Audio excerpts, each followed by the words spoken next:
యెహోవా మీ ముందర నడుచును. యెషయా గ్రంథము 52:12. ప్రియమైనటువంటి దేవుని బిడ్డలారా, ఈ ఉదయకాల సమయంలో ఈ వాగ్దానం ద్వారా దేవుడు మనతో మాట్లాడుతూ ఉన్నాడు.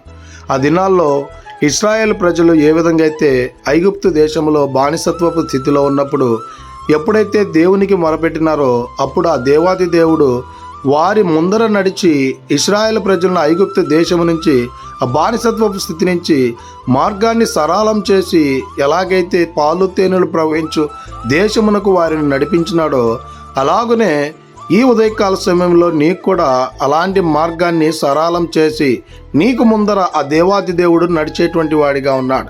ఎప్పుడైతే ఇశ్రాయేల్ ప్రజలు దేవుని ఎదుట విశ్వాసం ఉంచినారో, నమ్మకం ఉంచినారో, ఆయనకి ప్రార్థన చేసినారో అప్పుడు వారి ముందర ఆ దేవాది దేవుడు నడిచినాడు.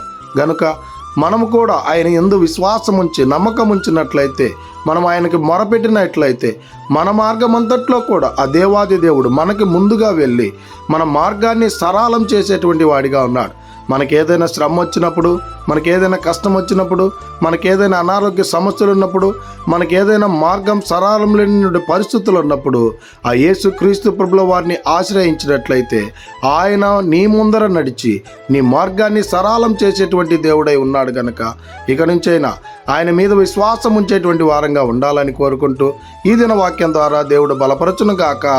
ఆమేన్. ప్రార్థన. మమ్మల్ని మిక్కిలిగా ప్రేమిస్తున్న ప్రియ పరలోకమందున్న మా తండ్రి, మీకే కోట్లాది వందనాలు స్తుతి స్తోత్రాలు ప్రభా. ఈ ఉదయకాల సమయంలో ఈ వాగ్దానం ద్వారా మీరు మమ్మల్ని బలపరిచినందుకై వందనాలు స్తుతి స్తోత్రాలు. ఎవరైతే తండ్రి మార్గం సరారం లేక అన్ని దారులు మూసుకొని వెళ్ళి ఉన్నాయో వారి మార్గాన్న మీరు నడిచి వారి మార్గాన్ని సరళం చేయమని యేసుక్రీస్తు పరిశుద్ధ నామమున అడిగి మరి ప్రార్థన చేస్తున్నాం తండ్రి. ఆమేన్.